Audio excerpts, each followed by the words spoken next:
નમસ્કાર મિત્રો, આજે સીધું ને સટમાં આપણે સુરત કાંડની વાત કરવી છે અને સુરત કાંડના તાર ક્યાં જોડાયેલા છે એની વાત કરવી છે. રાષ્ટ્રીય સ્તરે કોંગ્રેસના નેતા રાહુલ ગાંધીને ગુજરાતમાં બદનામ કરવાનું, રાહુલ ગાંધીનું ગુજરાતમાં નાક કાપવાનું કામ કોણે કર્યું છે એની આપણે ચર્ચા કરવાની છે. દિલેશ કુંભાણી તો એક નિમિત્ત છે અને સુરતમાં તો કોઈ આવકવેરાનો અધિકારી જાય તો અમારા એક ધારાશાસ્ત્રી મિત્ર એમ કહે છે કે જો અમદાવાદમાં જે એમને વહીવટના નાણાં મળતા હોય એના કરતા બમણા નાણાં સુરતમાં મળે, કારણ કે સુરતમાં તો વેપાર જ વેપાર છે અને સુરત મુંબઈ સાથે જોડાયેલું છે. એટલે આ રાજકારણનો ધંધો કોણે કર્યો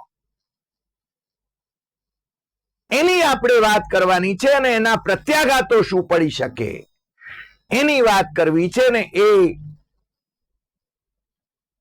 માનનીય વડાપ્રધાન અત્યારે જે હિન્દુ મુસ્લિમ કરવા માંડ્યા છે, ચૂંટણી પંચના ત્રણેય કમિશનરો એ મૂક પ્રેક્ષક બનીને જોયા કરે છે.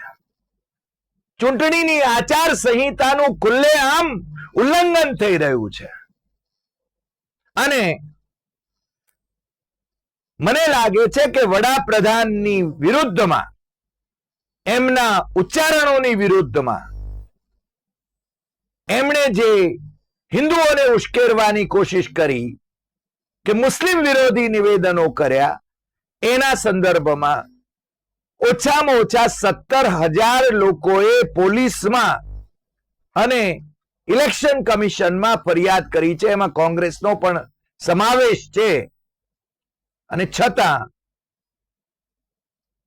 ઇલેક્શન કમિશન એ સ્થિત પ્રજ્ઞ છે. કશું જ જોયું નથી, કશું જ સાંભળ્યું નથી, કશું જ બોલ્યા નથી. પણ ઉદ્ધવ ઠાકરેની શિવસેનાને હિન્દુ શબ્દ અને ભવાની શબ્દ, જય ભવાની જય શિવાજી,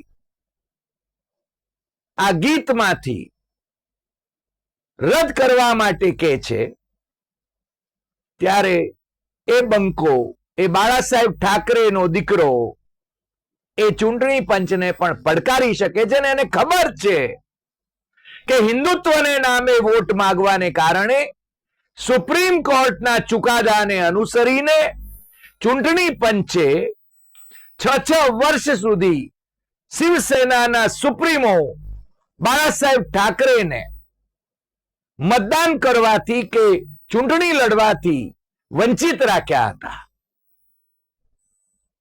નરેન્દ્ર મોદી, અમિત શાહ અને એમની આખી ભારતીય જનતા પાર્ટી એ ધર્મને નામે વોટ માગે છે, ભગવાનને નામે વોટ માગે છે અને ચૂંટણી પંચ કોઈ પગલા લેવા તૈયાર નથી. ત્યારે ઉદ્ધવ ઠાકરે બહુ સ્પષ્ટ કહ્યું છે કે શું નિયમો બદલાઈ ગયા છે કે નિયમો બદલાયા નથી. 400 કે પાર અમારે કરવું છે. 400 કે પાર એટલા માટે પણ કરવું છે કે બંધારણ બદલવું છે. અને આજે જે એજન્ડા, દેશની પ્રજા સમક્ષ જે એજન્ડા સેટ થયો છે એ 3 યુવાનો સેટ કરી રહ્યા છે. પહેલા નરેન્દ્ર મોદી સેટ કરતા હતા, હવે નરેન્દ્ર મોદીએ ખુલાસા કરવા પડે છે અને નરેન્દ્ર મોદીને બદલે અત્યારે જે ચૂંટણીનો એજન્ડા સેટ થઈ રહ્યો છે અને પ્રજા હવે જાગવા માંડી છે. અને રાહુલ ગાંધી, અખિલેશ યાદવ અને તેજસ્વી યાદવ, આ 3 જણા એ દેશની ચૂંટણીનો એજન્ડા સેટ કરી રહ્યા છે. અને નરેન્દ્ર મોદી અને એમની સેના, ભારતીય જનતા પાર્ટીની સેના એ ખુલાસાઓ કર્યા કરે છે. અમે તો અનામત રદ નહીં કરીએ, અમે બંધારણ નહીં બદલીએ, અને એમના મેમ્બર ઓફ પાર્લામેન્ટ એમ કે છે કે 400 એટલા માટે જોઈએ છે કે અમારે બંધારણ બદલવું છે, સેક્યુલર શબ્દ એમાંથી કાઢવો છે. અમિત શાહ એમ કે છે કે સેક્યુલર શબ્દ નહીં નીકળે, કારણ કે હવે છે ને એમને લાગવા માંડ્યું છે કે આ કદાચ આપણી વિરુદ્ધમાં પ્રજા જાગવા માંડી છે. બંધારણ બદલવા ઉપરાંત 400 કે પાર, હવે તો બોલવાનું લગભગ ભૂલાઈ ગયું, છતાં એમના અંધભક્તો હજુ ચલાવે છે, આયેગા તો મોદી, આયેગા તો મોદી. મોદી કેમ ગાંગા છે અને છતાંય કે છે આયેગા તો મોદી. ભલે ને આવે ભાઈ, અમને ક્યાં વાંધો છે, લોકશાહી બચવી જોઈએ, બંધારણ બચવું જોઈએ. પણ 400 એટલા માટે પણ જરૂરી છે કે બંધારણ બદલવાની સાથે સાથે, આ બંધારણને બદલવાની સાથે સાથે આ દેશના જે મુખ્ય ન્યાયાધીશ છે ચંદ્રચૂડ, એમની સામે મહાઅભિયોગ ઇમ્પીચમેન્ટનો ઠરાવ લાવી શકાય અને એમને એ હોદ્દેથી દૂર કરી શકાય, કારણ કે એમને નડતર રૂપ છે. આ દેશમાં મોદીની સેના જે છે, ભારતીય જનતા પાર્ટીના જે અંધભક્તો છે, એ લોકોએ પહેલી વખત એક ઉદાહરણ સેટ કર્યું છે. બાકી દેશના મુખ્ય ન્યાયાધીશ એમને બધા જ આદર આપે, પણ આ અંધભક્તોએ દેશના મુખ્ય ન્યાયાધીશને પણ ટ્રોલ કરવાનું ચાલુ કર્યું છે. જ્યારે અનુકૂળ ચુકાદો આવે ત્યારે વાંધો નહીં, પણ પ્રતિકૂળ ચુકાદો લાગે ત્યારે એમને ટ્રોલ કરવાના. અને કેવી કેવી ભાષા વપરાય દેશના મુખ્ય ન્યાયાધીશને માટે એ આપણે જોયું છે.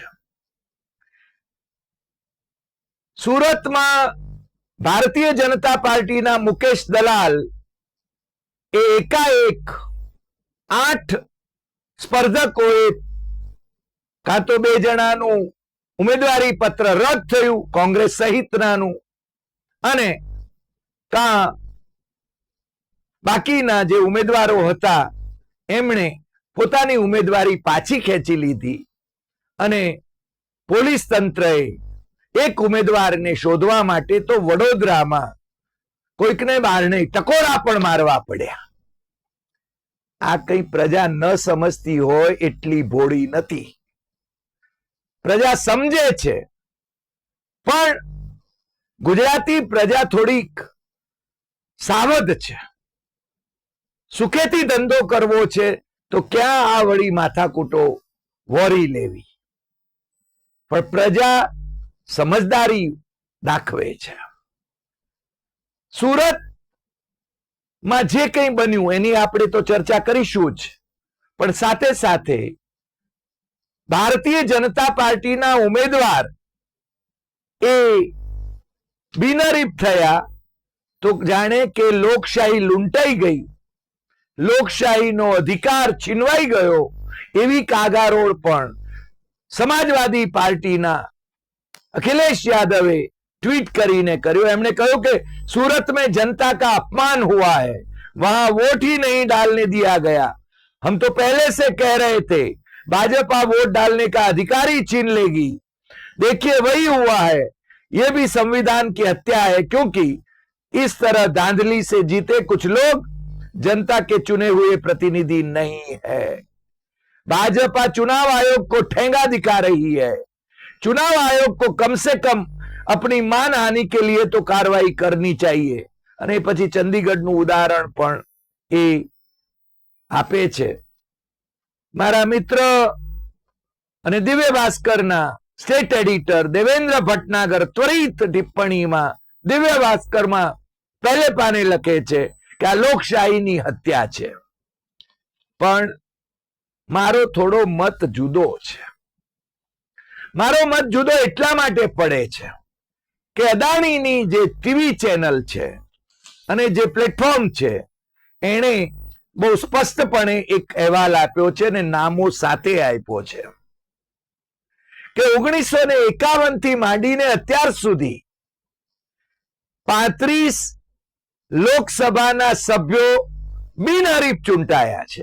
અને એમાં આ અમારા અખિલેશ યાદવ, જે સમાજવાદી પાર્ટીના મિત્ર જેમનો આપણે ઉલ્લેખ કર્યો, એમના શ્રીમતીજી નો પણ એમાં સમાવેશ છે, ડિમ્પલ યાદવનો પણ, ફારૂક અબ્દુલ્લા નેશનલ કોન્ફરન્સના, એમનો પણ સમાવેશ છે, એમએસસી જમીર એમનો પણ સમાવેશ છે, હરિકૃષ્ણ મહેતાબ, વાયબી ચૌહાણ, ટીટી કૃષ્ણમાચારી અને બીજા અનેક નામો છે.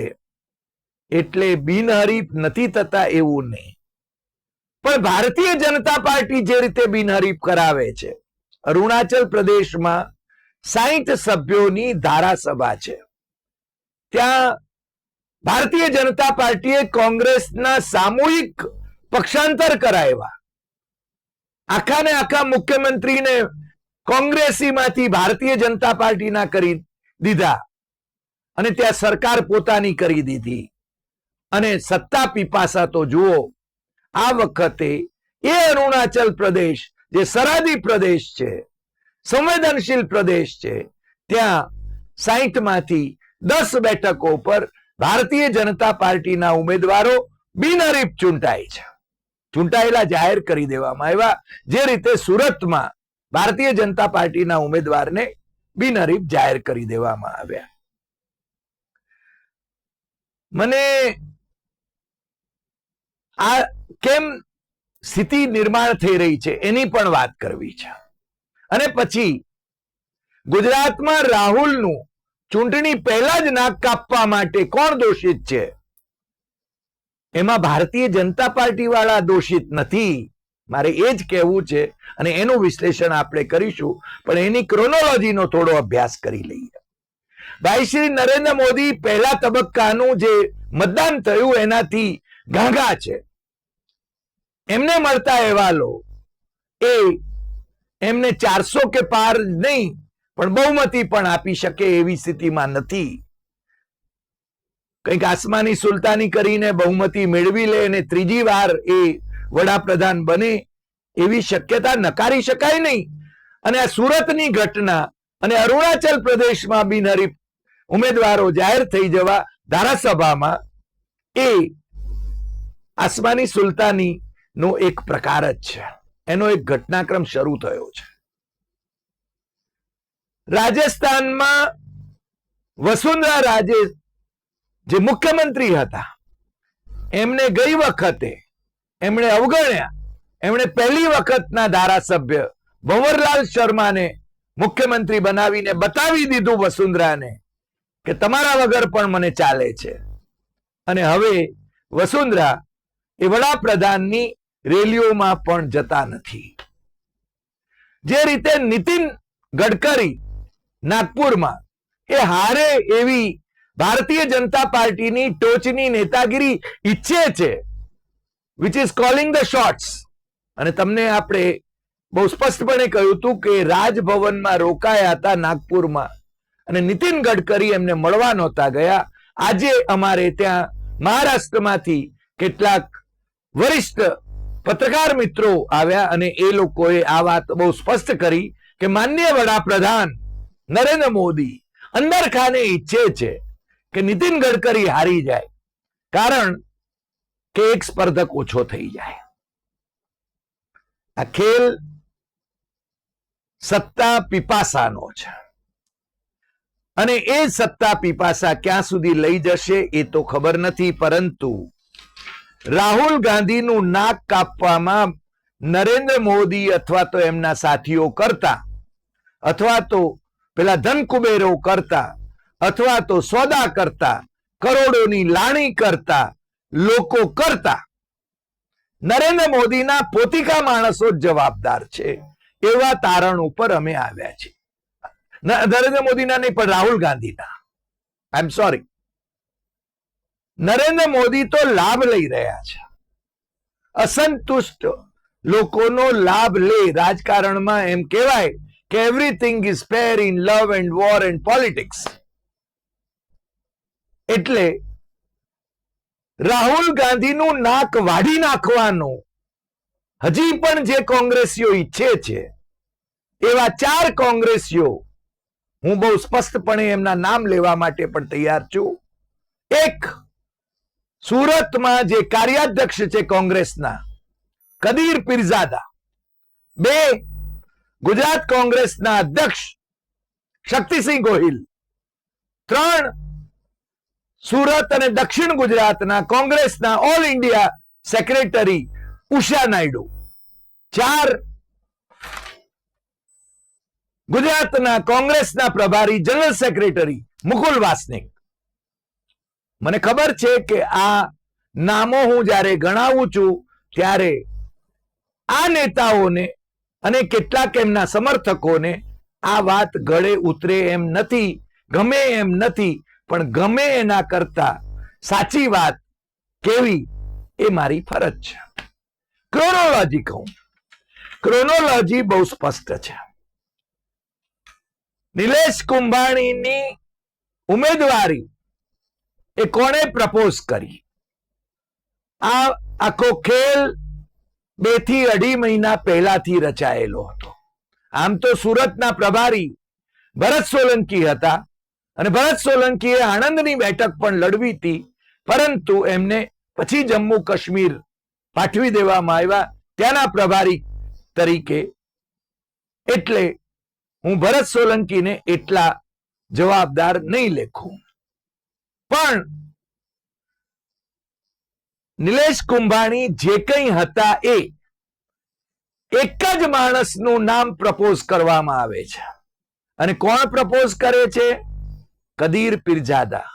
અને કદીર પીરઝાદાને પટેલો માટે એટલો બધો પ્રેમ છે કે એણે કોંગ્રેસના જાહેર મંચ ઉપરથી કોંગ્રેસીઓની હાજરીમાં જગદીશ ઠાકોર જ્યારે કોંગ્રેસના ગુજરાતના પ્રમુખ હતા ત્યારે, અને હું માનું છું ત્યાં સુધી એમના પ્રભારી અને વિધાનસભાની ચૂંટણીમાં એમની સાથે કોંગ્રેસને ડુબાડવા માટે જવાબદાર એવા રઘુ શર્મા એમની ઉપસ્થિતિમાં આજ કદીર પીરઝાદાએ કહ્યું હતું કે 11% લોકોની પાછળ હું કામ કોંગ્રેસ ભાગે છે. અને એટલા માટે રહ્યા સયા પટેલો પણ એ કોંગ્રેસ છોડીને ભારતીય જનતા પાર્ટીમાં જઈ રહ્યા છે. કદીર પીરઝાદાની હિંમત હોય તો એ સુરતમાં ચૂંટણી જીતી બતાવે. પણ ખેલ આ છે.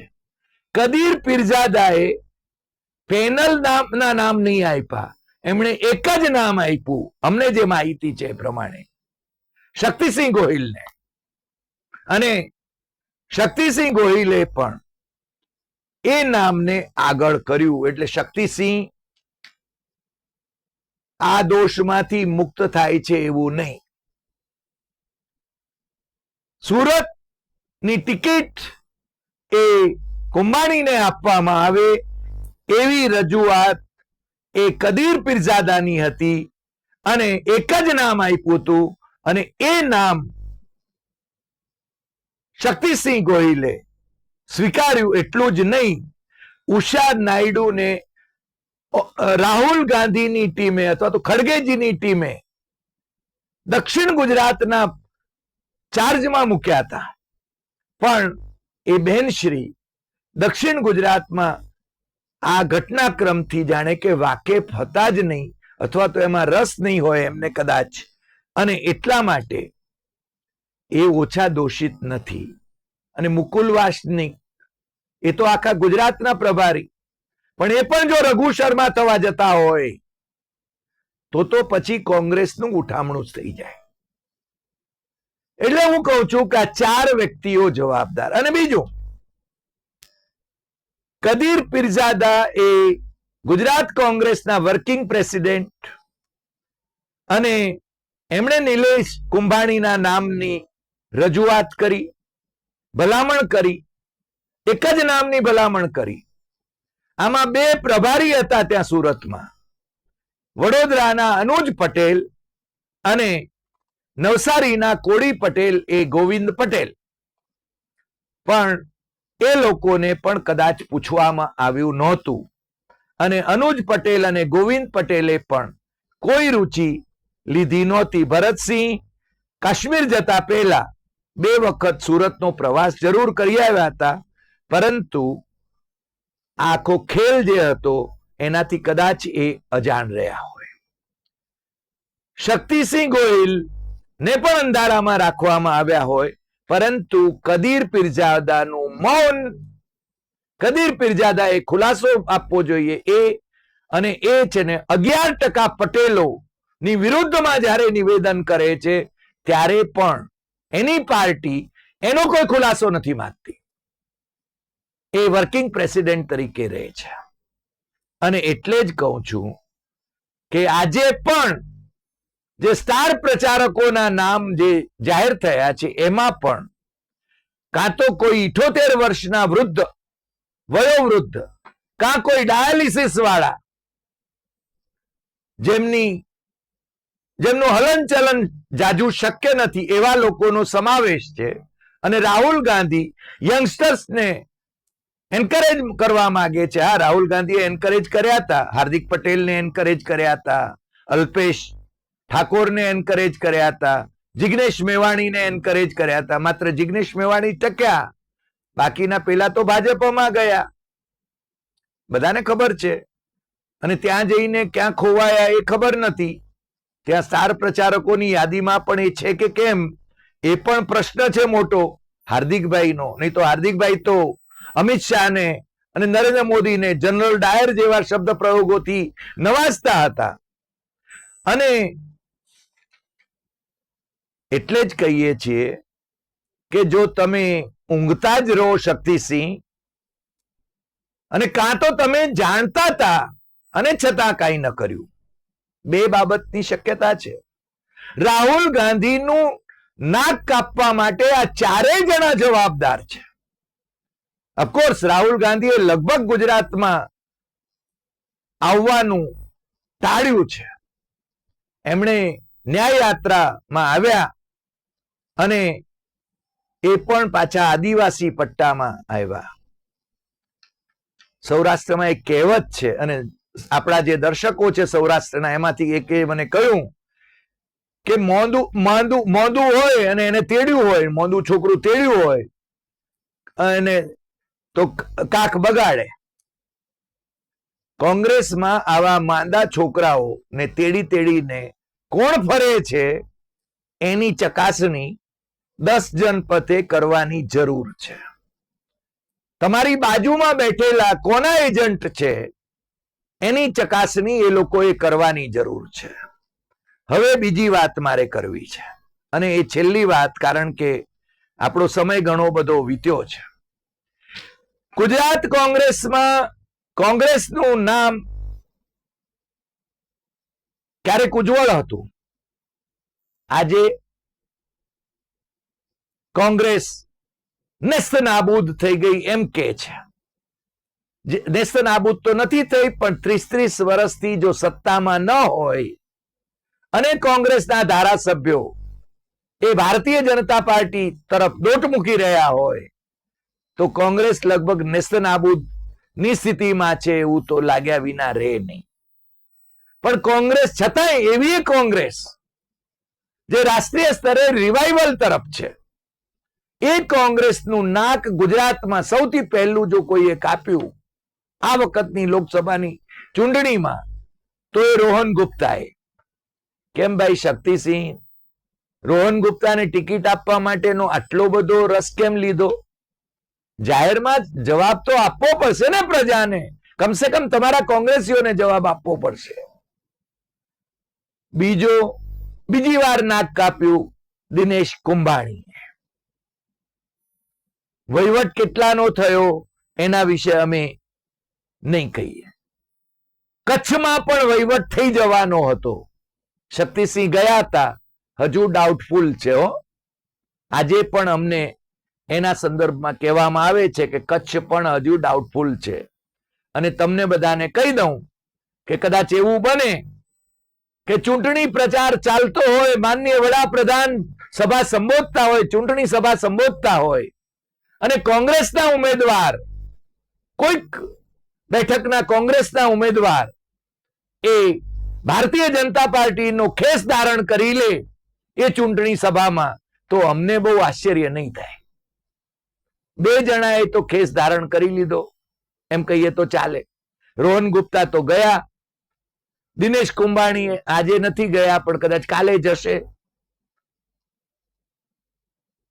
પેલે કાનૂની લડાઈઓની વાતો, એ તો વાતોના વડા સારા લાગે, પણ અત્યારે તો તમે છે ને કોંગ્રેસને ડૂબાડી છે.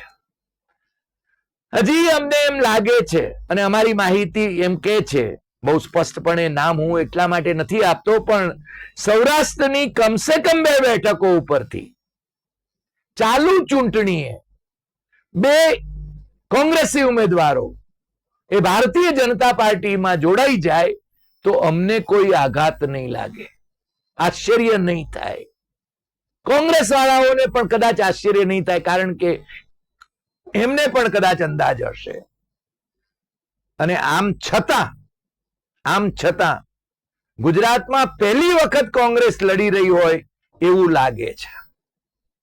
અને એ જે ફાઇટમાં જે બેઠકો છે એ બેઠકોમાં એક અમરેલી બેઠક છે, બીજી બનાસકાંઠા બેઠક છે, ત્રીજી પાટણ બેઠક છે, ચોથી દાહોદ બેઠક છે, 5મી આણંદ બેઠક છે અને 6ઠ્ઠી એ રાજકોટ બેઠક છે. આ વખતે ભરૂચ વિશે અમે બહુ સ્પષ્ટ નથી, પણ આ 6 બેઠકોમાંથી કોંગ્રેસનો એકાદ ઉમેદવાર પણ જીતે તો નરેન્દ્ર મોદી અને અમિત શાહ માટે એ રાષ્ટ્રીય સ્તરે એમને જો વિજય મળે તો પણ ગુજરાતમાં 1 બેઠક ગુમાવ્યાનો એમને જે ગમ હશે એ એમના આનંદોત્સવમાં ખીલો ઠોકવા જેવો હશે. આજે આટલી વાત. ફરી મળીશું નવા એપિસોડમાં નવા વિષય સાથે. તમને જો આ એપિસોડ ગમ્યો હોય તો સૌથી વધુ શેર કરશો, લાઈક કરશો, કમેન્ટ કરશો અને આપણી યુટ્યુબ ચેનલ ડોક્ટર હરિદેસાઈ સત્યમ એવમ તથ્યમ એ સબસ્ક્રાઇબ કરવા માટે દેશમાં અને વિદેશમાં મિત્રોને જરૂર કહેશો. આપણે કોઈને સારું લગાડવા માટે વાત નથી કરતા, આપણે સાચી વાત કરીએ છીએ અને સાચું કહેવાના છીએ. કોઈને સારું લાગે કે ન લાગે, જેમને ન લાગે એ છે ને એપિસોડ ન જુએ, બાકી જેને સાચી વાત સાંભળવી હોય એ આપણા એપિસોડ જુએ છે. અને છેલ્લે તમે જોયું હશે કે આપણા એપિસોડ જોનારાઓની સંખ્યા બહુ જ વધી રહી છે અને સબસ્ક્રાઇબરની સંખ્યા પણ ખૂબ વધી રહી છે. નમસ્કાર.